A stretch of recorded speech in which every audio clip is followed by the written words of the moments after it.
Vamos ler 1 Coríntios 6.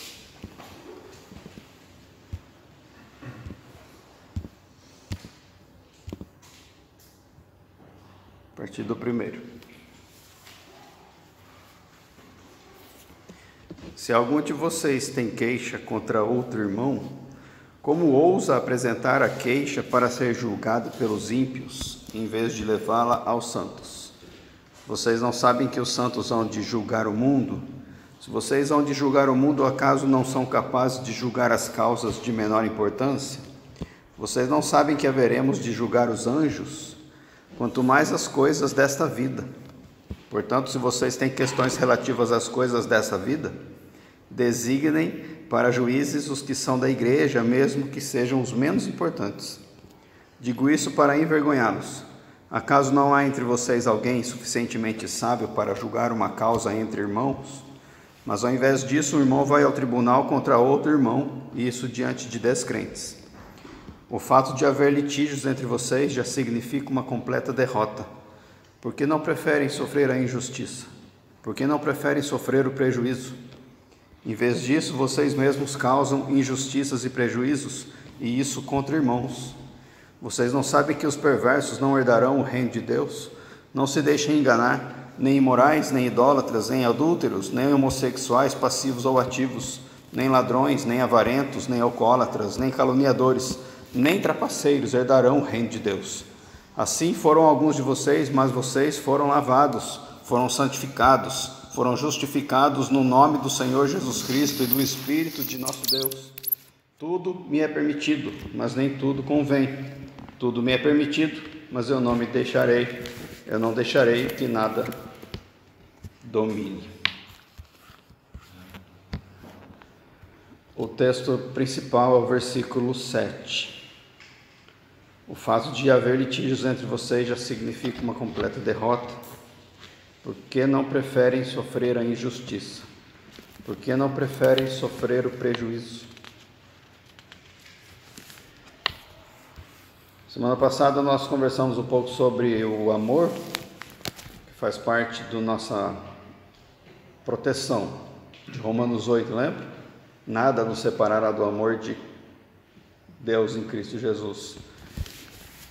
E no versículo 35 ele começa falando do amor, no 39 ele termina falando do amor, no meio, no central, como se fosse um sanduíche de 5 versículos, do meio ele fala que nada nos separará do amor de Deus.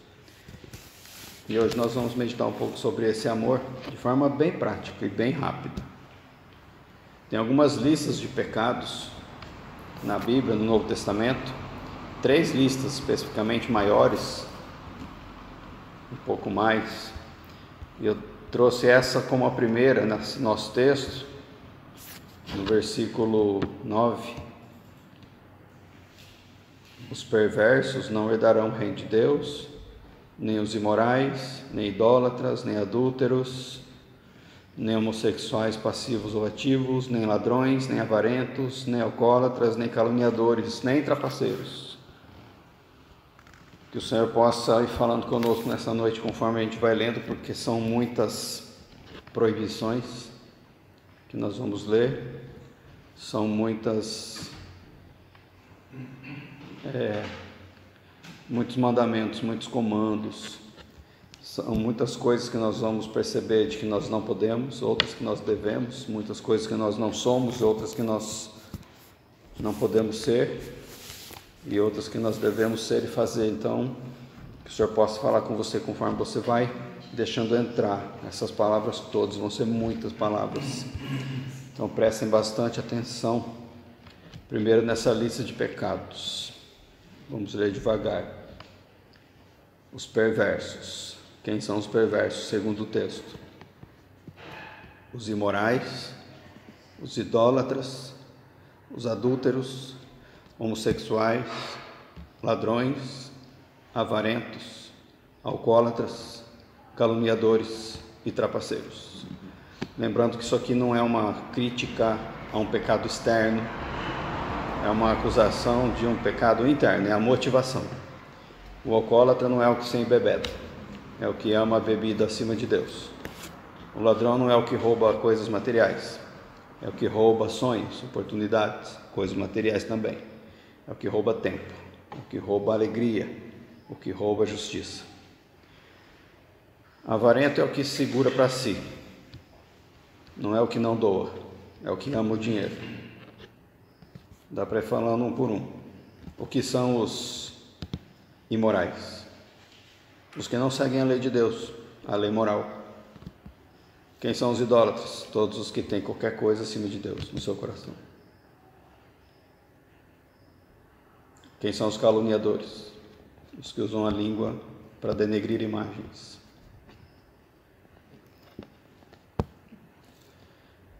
E ele diz aqui que nós fomos lavados, santificados, no versículo 11, e justificados.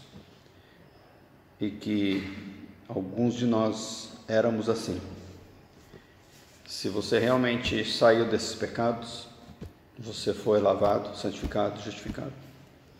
Agora, se você ainda está nesses pecados, questione-se.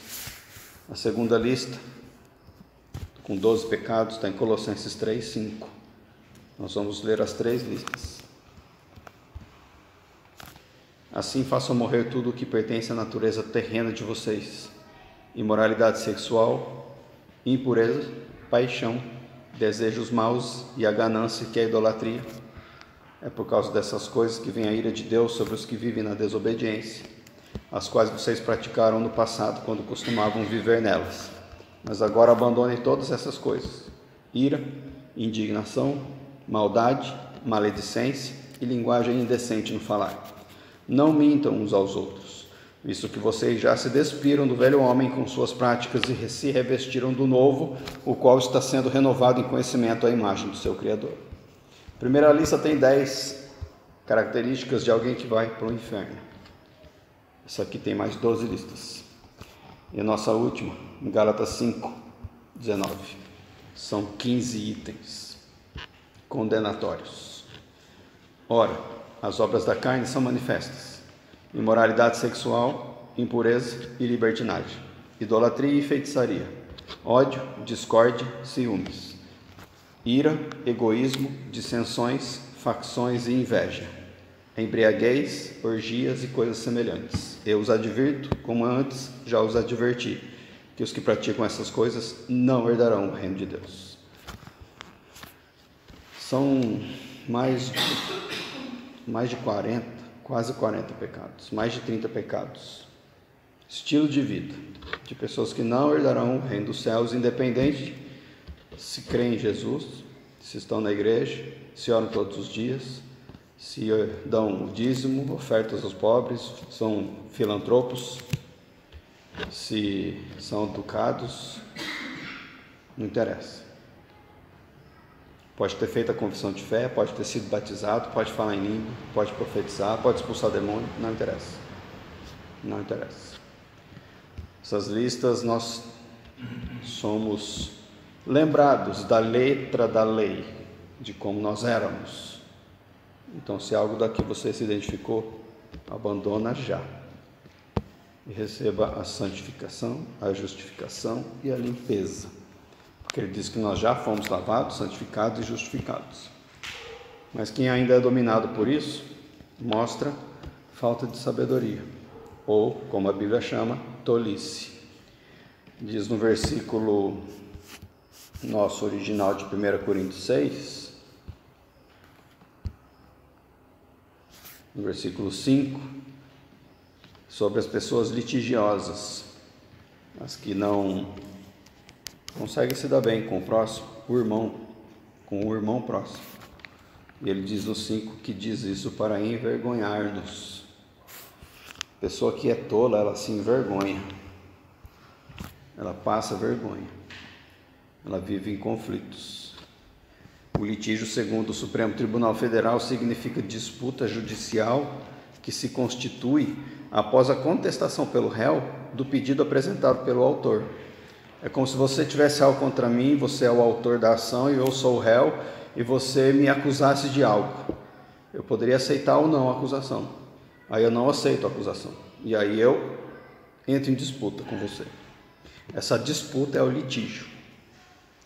um que me acusa e eu que não concordo. Vai ter confusão ali, vai ter discussão, vai ter litígio.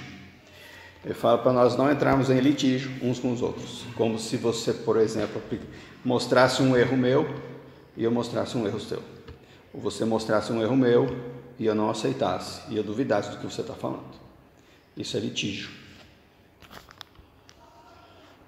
porque nós preferimos não sofrer prejuízo, nós preferimos não sofrer derrotas, injustiças. Se você me acusar de algo que é mentira, não sou eu que me julgo, como diz Paulo. Ele não se julga, ele não liga para o julgamento do próximo, quem julga ele é Deus. Então, se alguém apresentar algo injusto contra ele, não tem litígio. Se você pensa assim, eu sei a verdade. Ele prefere sofrer a injustiça e o prejuízo. Quando você não aceita isso e entra em litígio, você está colocando o seu eu em evidência. Não concordo com você. Eu não vou me submeter a isso. Eu tenho razão, você não. Quando você prioriza a si mesmo, deixa de ser pobre de espírito, ama mais a si mesmo do que ao próximo, mesmo o próximo te acusando. E quem não ama, não se sujeita. Quem não ama, não herdará o reino dos céus. Quais são os 2 maiores mandamentos da Bíblia? Perguntaram isso para Jesus. Mateus 22, 34.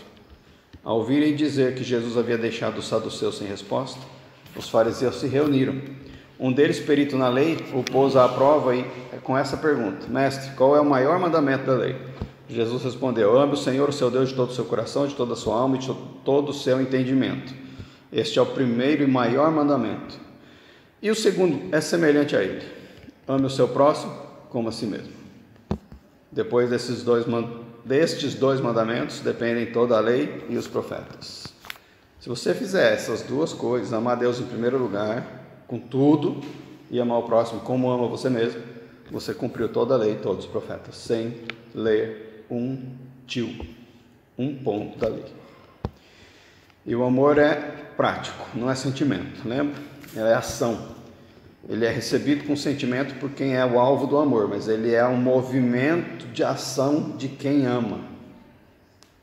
Por isso eu não preciso sentir que eu amo você para eu te amar.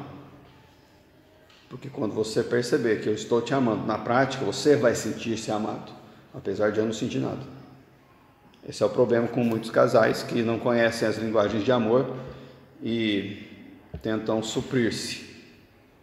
A minha linguagem, por exemplo, é dar presente e ganhar presente, mas a da minha esposa é tempo de qualidade. Eu fico tentando agradar ela com presente, porque eu quero sentir que eu estou amando ela da melhor forma possível.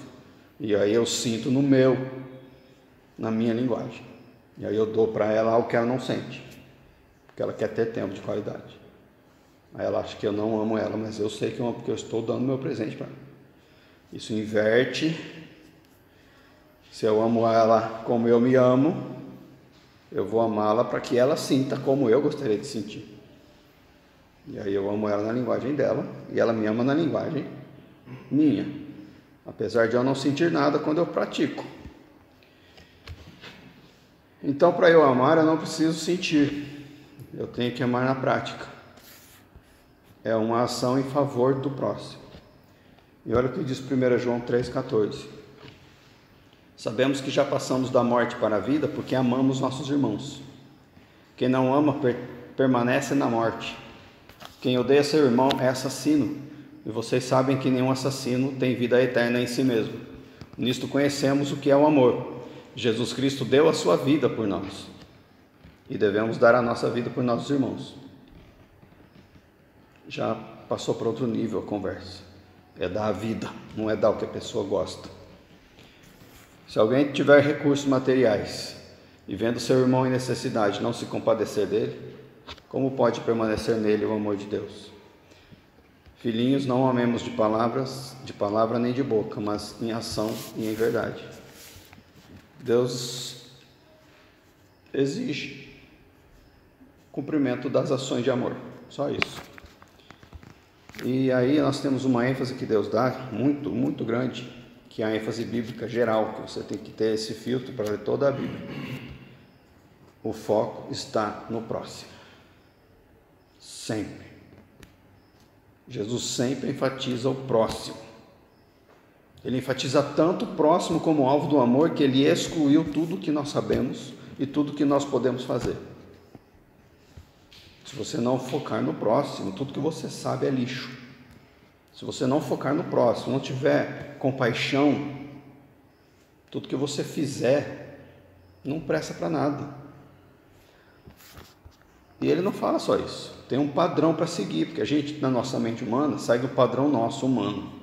E aí nós comparamos nós mesmos conosco, uns aos outros. Mas o padrão de Deus é Jesus. E Jesus mesmo disse isso em João 13:34.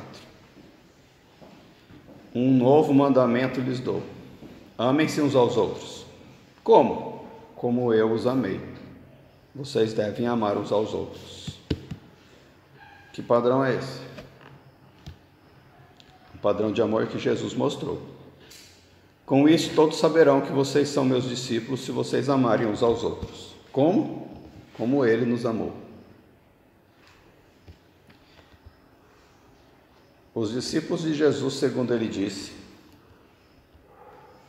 serão reconhecidos pelo amor de Jesus uns pelos outros. Não interessa se a pessoa foi batizada, se ela participa da ceia do Senhor, se ela dá dízimo, se ela ora, se ela jejua, se ela prega, profetiza, se ela faz filantropia, se ela faz sacrifício, se ela tenta se santificar abandonando o mal. Jesus não falou nada disso. Se você fizer tudo isso, mas não amar o próximo como ele nos amou, não vai ser reconhecido como discípulo dele. Tem que ser da forma que Jesus amou. Paulo disse isso em 1 Coríntios 13, no texto do amor conhecido. Nós lemos semana passada, eu vou ler de novo, porque hoje é um complemento da semana passada. Ainda que eu fale as línguas dos homens e dos anjos, se não tiver amor, serei como o sino que ressoa ou como o prato que retine. Ainda que eu tenha o dom de profecia e saiba todos os mistérios e todo o conhecimento, e tenha uma fé capaz de mover montanhas, mas não tiver amor, nada serei. Ainda que eu dê aos pobres tudo o que possuo e entregue meu corpo para ser queimado, mas não tiver amor, nada disso me valerá. São 7 coisas. 7 coisas que nós podemos fazer, que é falar a língua dos homens e dos anjos, ter os dons, e aqui ele põe o maior de profecia, conhecer os mistérios, ter todo o conhecimento, ter a fé capaz de mover montanhas, fazer filantropia no último nível, dar tudo o que tem para os pobres e sacrificar-se até o último grau, dando o seu corpo para ser queimado. Ele pega o suprassumo da vida na fé e joga tudo no lixo, se não tiver amor, porque é agressivo, é ofensivo você agir sem amor de Jesus. É como um prato que retine, um sino que soa. Quanto tempo você aguenta ficar num lugar barulhento desse? Irrita, incomoda, ofende. O crente que não ama, ofende. E diz o texto que sem amor, além de ofender, não é nada e de nada vale. Nada é nada. Tem uma coisa só que humanamente vale. Algumas daí, se a gente pensar. Tudo que você fizer com amor humano pode servir para aplacar sua consciência, dizer que você está ajudando alguém, talvez pode servir para você conseguir um negócio, algum benefício, uma vantagem, ou algum contato, abrir uma porta, talvez. Humanamente tem benefício para satisfação temporal, que a carne gosta. Para Deus, ofende, é nada e não vale nada. Agora eu vou ler para vocês o restante dos versículos de 4 a 7, do texto do amor de 1 Coríntios, em 7 versões.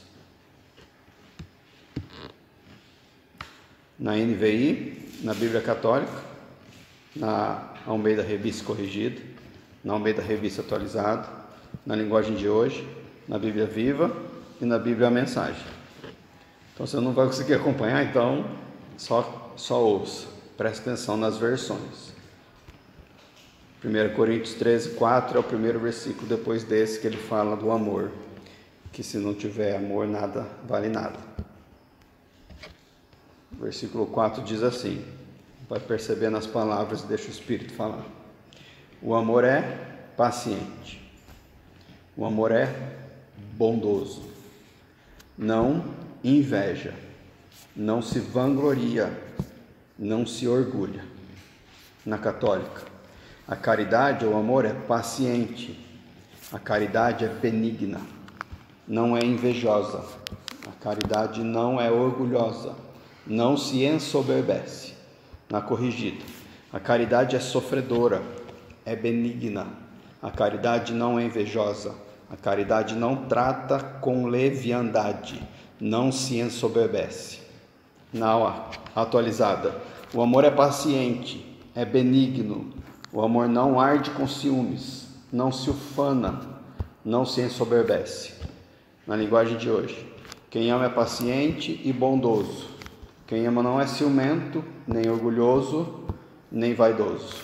Na Bíblia Viva, o amor é muito paciente e bondoso, nunca é invejoso ou ciumento, nunca é presunçoso nem orgulhoso. E na versão A Mensagem, o amor nunca desiste. O amor se preocupa mais com os outros que consigo mesmo. O amor não quer o que não tem. O amor não é snob. Versículo 4. Agora o versículo 5. O amor não maltrata, não procura seus interesses, não se ira facilmente, não guarda rancor. Católica, não é descortês, não é interesseiro, não se irrita, não guarda rancor. Corrigida, não se porta com indecência, não busca os seus interesses, não se irrita, não suspeita mal. Almeida atualizado, não se conduz inconvenientemente, não procura os seus interesses, não se exaspera, não se ressente do mal. Linguagem de hoje. Quem ama não é grosseiro nem egoísta, não fica irritado nem guarda mágoas. Na Viva, nunca é arrogante, nem egoísta, nem tampouco rude. O amor não exige que se faça o que ele quer. Não é irritadiço nem melindroso, não guarda rancor e dificilmente notará o mal que os outros lhe fazem. E na Mensagem, não se impõe sobre os outros, não age na base do eu primeiro, não perde as estribeiras, não contabiliza os pecados dos outros. Versículo 6. O amor não se alegra com a injustiça, mas se alegra com a verdade. Não se alegra com a injustiça, mas se compraz com a verdade. Não folga com a injustiça, mas regozija-se com a verdade. Quem ama não fica alegre quando alguém faz uma coisa errada, mas ele se alegra quando alguém faz o que é certo. Nunca está satisfeito com a injustiça, mas se alegra quando a verdade triunfa. Não festeja quando os outros rastejam, tem prazer no desabrochar da verdade. E último versículo 7. Tudo sofre, tudo crê, tudo espera, tudo suporta, tudo desculpa, tudo crê, tudo espera, tudo tolera. Tudo sofre, tudo crê, tudo espera, tudo suporta. Quem ama nunca desiste, porém suporta tudo com fé, esperança e paciência. Se você amar alguém, será leal para com ele, custe o que custar. Sempre acreditará nele, sempre esperará o melhor dele, sempre se manterá em sua defesa. Tolera qualquer coisa, confia sempre em Deus. Sempre procura o melhor. Nunca olha para trás, mas prossegue até o fim. Paulo escreveu esse capítulo 13, entre o 12 e o 14, que falam de dons. Porque sem o amor, joga fora os dons. A igreja de Corinto era uma igreja ensoberbecida, porque era cheia de dons. Todas as outras igrejas, Filipenses, Colossenses, Efésios, Gálatas, todos eles amavam. A igreja de Corinto não amava. Então Paulo vem e fala: vocês estão cheios de dons, estou ensinando aqui, estou ensinando aqui, arruma isso, só que faça isso no amor, porque tudo que vocês estão fazendo não presta para nada. Qual o amor? De Jesus. Não é romântico, é prático. Não é humano, é divino. Não é emoção, é ação.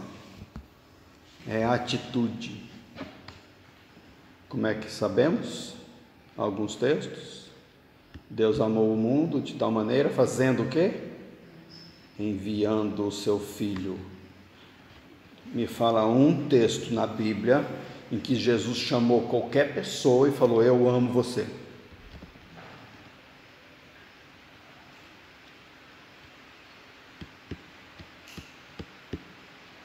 Não tem. Eu amo você. Você me ama, mas você não fala que você me ama. Que frescura romântica. Fala que você me ama. Jesus não falou para ninguém que ele ama. Ele provou que ele ama. É prático. Claro que ele falou, mas não registraram isso. Tem motivo para não registrar.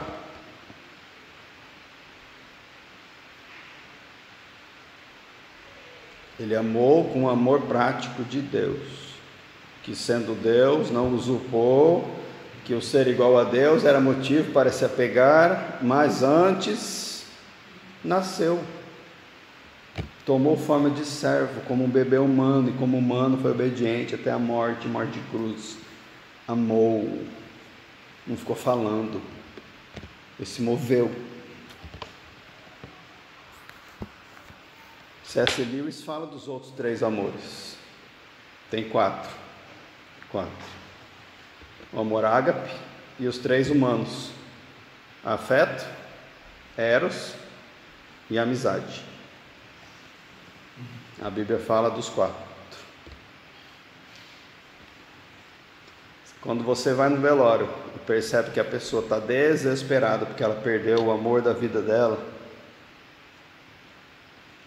pode ser o afeto de esposa, marido e tal, e filho. Aí pode misturar o eros, pode misturar o de amizade também. Ou quando a pessoa conhece alguém, amigo, que não é parente, mas também se desespera no velório, é porque um dos 3 amores humanos foi arrancado dela, caiu. Aí a pessoa que perde o amor humano sem o ágape embaixo, não tem onde cair, ela se desespera, fica sem chão, sem a rocha de Cristo. Então C.S. Lewis ensina a gente a pegar os 3 amores e colocar sobre o ágape, que é a sustentação. Pensa comigo, Deus é autossuficiente, ele não precisava criar,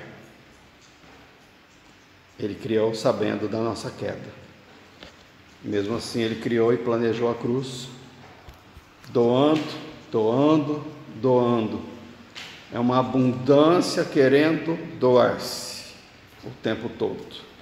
E olha o que C.S. Lewis fala disso no livro Os 4 Amores.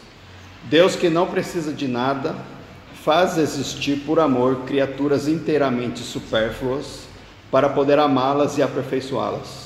Ele cria o universo já prevendo, ou poderíamos dizer vendo. Para Deus não existe o tempo.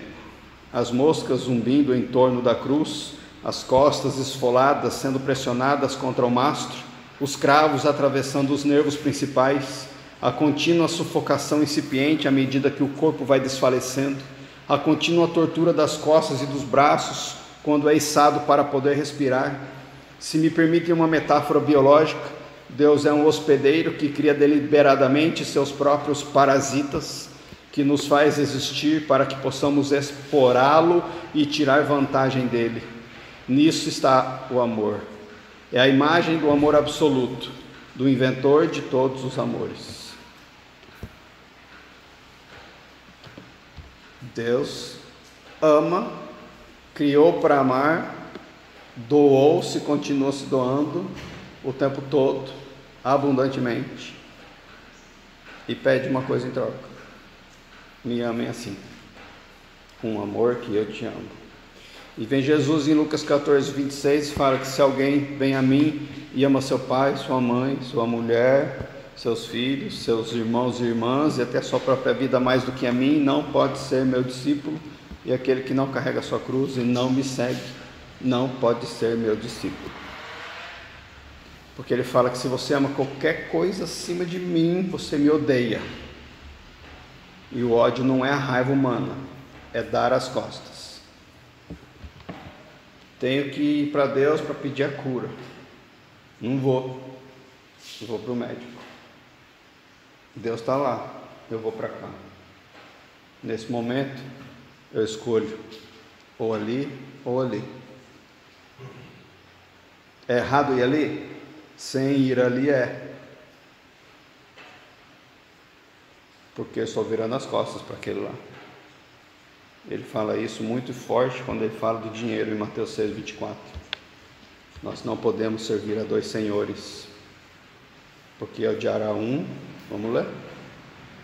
Ninguém pode servir a dois senhores, pois odiará um e amará o outro, ou se dedicará a um e desprezará o outro. Vocês não podem servir a Deus e ao dinheiro, e aqui você pode substituir para qualquer coisa. Isso é o ódio. Ou você ama um e odeia o outro, ou odeia um e ama o outro. Quando você se volta para Deus, você está odiando o resto. Quando você se volta para o resto, você está odiando a Deus. É simples assim. Dar as costas. Agora a gente vai revisar o que eu li nos versículos todos, de 1 Coríntios de 1 a 7, falando 6 coisas. E vamos terminar. O que é o amor? O que faz o amor, e que o amor é sempre. E no oposto disso, o que não é o amor, o que o amor não faz, e o que ele nunca é e nunca faz. O que é o amor? Paciente, bondoso, benigno e sofredor. O que ele faz? Tudo sofre, tudo crê, tudo espera, tudo suporta.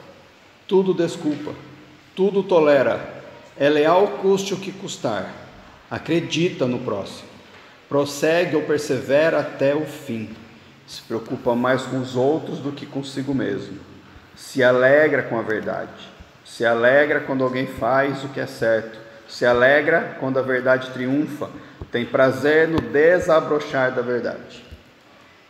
E o que ele é sempre? Ele sempre esperará o melhor do próximo.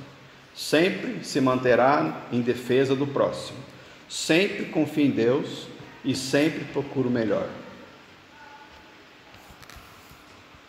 Agora, o que o amor não é?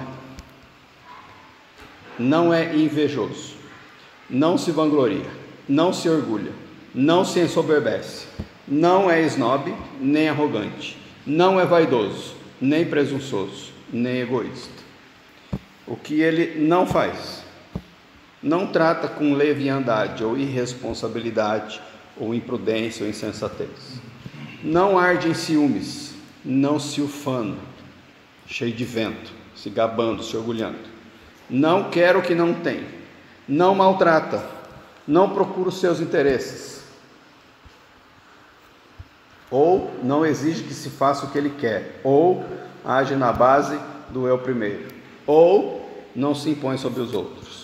Não se ira facilmente, não se irrita, não se exaspera, não é rude, grosseiro, não perde as estribeiras, não guarda rancor, nem mágoas, não fica melindroso, não se ressente do mal, não contabiliza os pecados dos outros, não é descortês, não se porta com indecência, não suspeita mal, dificilmente nota o mal que os outros lhe fazem, Não se alegra com a injustiça.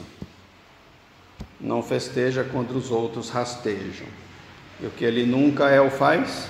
Nunca desiste. Nunca está satisfeito com a injustiça e nunca olha para trás.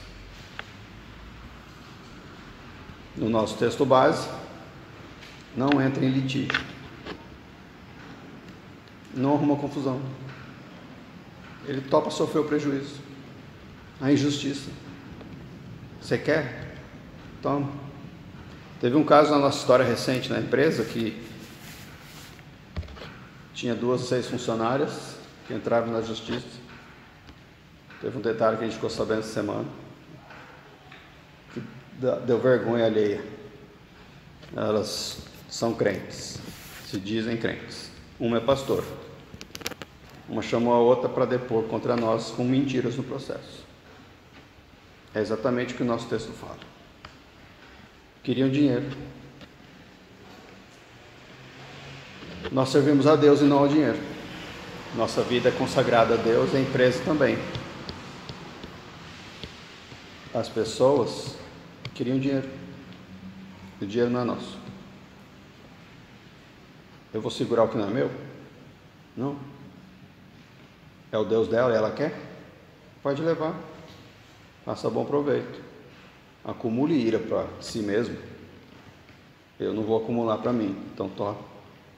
Por isso que Jesus manda no Sermão do Monte, que a gente vai ver logo, para a gente caminhar a segunda milha, dar outra face, e etc.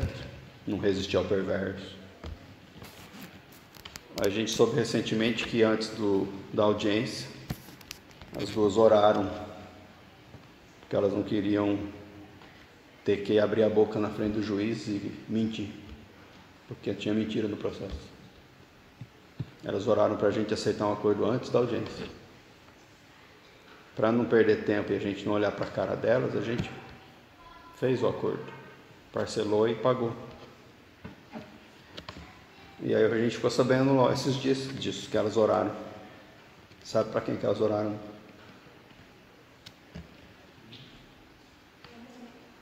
Para o diabo, né? Que é o pai da mentira. Eles colocaram mentira no processo. E oraram para o Deus delas não deixar elas mentirem. Porque já tinha mentira no processo. Agora, se elas oraram mesmo para Deus, que elas pensam que conhecem, achando que é Jesus e o Pai, por meio do Espírito Santo, que falta de temor. Porque manda a gente não entrar em litígio, mas sofrer o prejuízo. Foi o oposto que elas fizeram. Nós sofremos prejuízo. Nós fizemos o acerto, mesmo assim entraram na justiça. E nós pagamos R$14.000. Imagina o peso da justiça divina em cima de R$14.000. Cada um que tem que ser responsabilizado pelo que semeia. E aí vem Paulo em Efésios 5:21 e fala: sujeitem-se uns aos outros por temor a Cristo. Porque o temor e o amor andam grudadinho assim. Em 2 Coríntios 5:14, ele fala: pois o amor de Cristo nos constrange, porque estamos convencidos de que um morreu por todos, logo todos morreram. E ele morreu por todos, para que aqueles que vivem já não vivam mais para si mesmos, mas para aquele que por eles morreu e ressuscitou, de modo que de agora em diante a ninguém mais consideramos do ponto de vista humano. Trouxe de volta a gente para o amor de Jesus. Se você ainda olha para alguém do ponto de vista humano, muda esse olhar. Nós vimos e estamos vendo nas revisões semanais do Sermão do Monte que o puro de coração não olha mais com o olhar humano para as coisas. Por isso que o amor de Cristo nos constrange, porque Ele morreu por nós. Isso Ele prova lá no último texto de hoje, Romanos 5:8. Mas Deus demonstra seu amor por nós como? Cristo morreu em nosso favor quando ainda éramos pecadores. Isso é que é constrangimento. Como agora fomos justificados por seu sangue, muito mais ainda seremos salvos da ira de Deus por meio dele. Se quando éramos inimigos de Deus, fomos reconciliados com Ele mediante a morte de seu Filho, quanto mais agora, tendo sido reconciliados, seremos salvos por sua vida.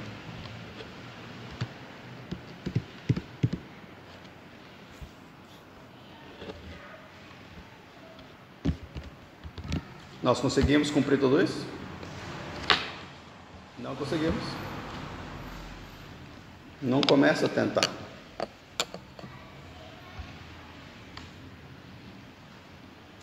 Quando você ama a Deus em primeiro lugar, você obedece a sua palavra. Só que se você tentar obedecer, você não vai conseguir. Então, quando você ama a Deus e ouve a sua palavra e ama Ele, você clama pela graça. Como nós falamos semana passada, você fica com o coração de criança, pobre, fraco, falando: eu não consigo.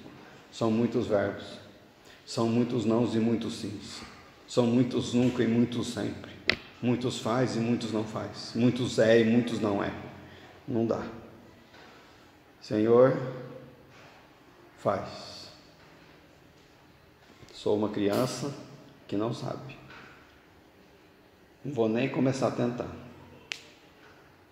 Quando você tem essa postura de criança, o Espírito vê o seu amor querendo obedecer e te enche de poder para isso. E aí ele fala: agora você vai amar direito, porque agora você está amando a Deus em primeiro lugar, clamando para conseguir obedecer a sua palavra. Esse é um movimento de amor, de clamor e busca por poder. Busca o coração de Deus, Ele te dá um coração poderoso para viver assim. E quando você clama desse jeito, cumpre o texto que nós lemos. Você cumpre o primeiro mandamento, amando a Deus de todas as suas forças, coração, alma e entendimento. E aí ele fala: agora pega isso que eu vou te dar, que é a capacidade de praticar, e mova-se na direção de alguém, amando o próximo como a si mesmo. Sempre, porque foi isso que Jesus fez. E Ele manda a gente amar no padrão dele, do jeito que Ele nos amou. Nós precisamos estar atentos nessa ordem divina do amor, para a gente praticar ela do jeito que Deus quer. Senão você vai respirar fundo para não querer matar ou esganar o seu inimigo ou seu perseguidor, porque você vai tentar amar do seu jeito, vai tentar ter paciência do seu jeito, vai querer abandonar todas aquelas listas de pecados. Não sei se você reparou, mas nas 3 listas ele fala de pecados sexuais: imoralidade sexual, homossexualidade, impureza. As 3 têm isso. Os outros pecados mudam, mas nas 3 tem isso. É muito fácil a gente ser contaminado na área sexual, porque é uma área que envolve o nosso ser completo, corpo, alma e espírito. E é onde exatamente o Espírito quer comandar no ser humano integral. E é muito fácil nós nos apaixonarmos, inclusive paixão é um dos pecados que nós temos que abandonar, por satisfações carnais. E uma das coisas que nós mais caímos é na área sexual. Por isso, nós temos que ser igual criança, voltar para a ingenuidade e clamar pela força do alto, sendo fracos. Quando nós fazemos isso, nós paramos de ver as pessoas, ver os objetos como objetos mesmo de consumo. Nada mais é alvo de consumo. Nós passamos a ter pureza, santidade, justificação, limpeza, que é o que já nos deu. Simples, não é? 2 trabalhos para vocês. Primeiro, avalie se está num desses pecados. Abandona já. Segundo, clama por esse poder para viver amor desse jeito. Porque daí quando você clamar e Ele te enviar, tudo que nós falamos aqui vai se cumprir automaticamente na direção do próximo. Naturalmente. Sem esforço. Com prazer. Pela pior pessoa do mundo.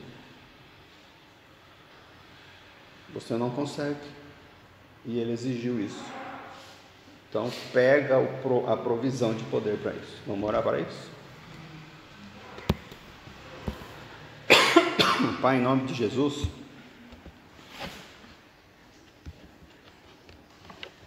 o Senhor falou que nós éramos assim, que o Senhor tem a razão. Muitas vezes nós voltamos aquilo lá em um ponto ou em outro, em impureza, talvez em paixão ou em imoralidade. Não somos ainda incapazes, somos incapazes, não somos ainda totalmente seguros. É por imaturidade nossa mesmo, Senhor, que a gente cai. E essa insegurança pode ser diária, depende da maturidade de cada um em diversas áreas. Mas agora a gente confessa nossa falha nessa lista gigante de mais de 30 erros. O que o Senhor nos mostrou, que o Senhor possa dar para a gente o querer e o realizar, o abandono e a purificação disso, cada um nas suas áreas, que o Senhor falou hoje.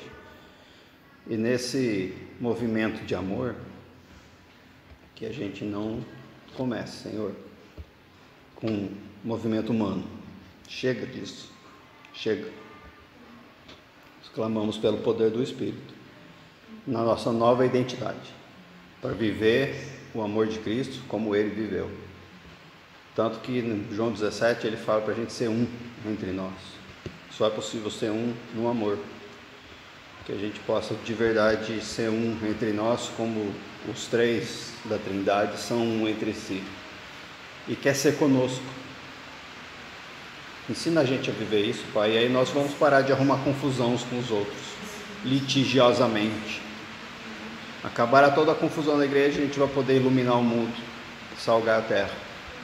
Capacita-nos, Senhor, é o nosso clamor dessa noite, para todo mundo que vai meditar nessa palavra essa semana, depois, ouvindo ela depois de novo, sendo confrontado pelo Espírito. De vez em quando nós temos que voltar para esse texto do amor, porque ele nos constrange mesmo. E mais não arruma a nossa vida, nos coloca no prumo, na rocha de Cristo. Por isso te adoramos, te louvamos, te exaltamos e recebemos de ti a coroa do Senhor sobre a nossa, o Senhor reinar sobre a nossa vida. E aceitamos o que o Senhor tem para nós, o treinamento, a disciplina, por mais dolorosa que seja, para nos capacitar a viver isso em adoração, naturalmente, como seus filhos que te amam.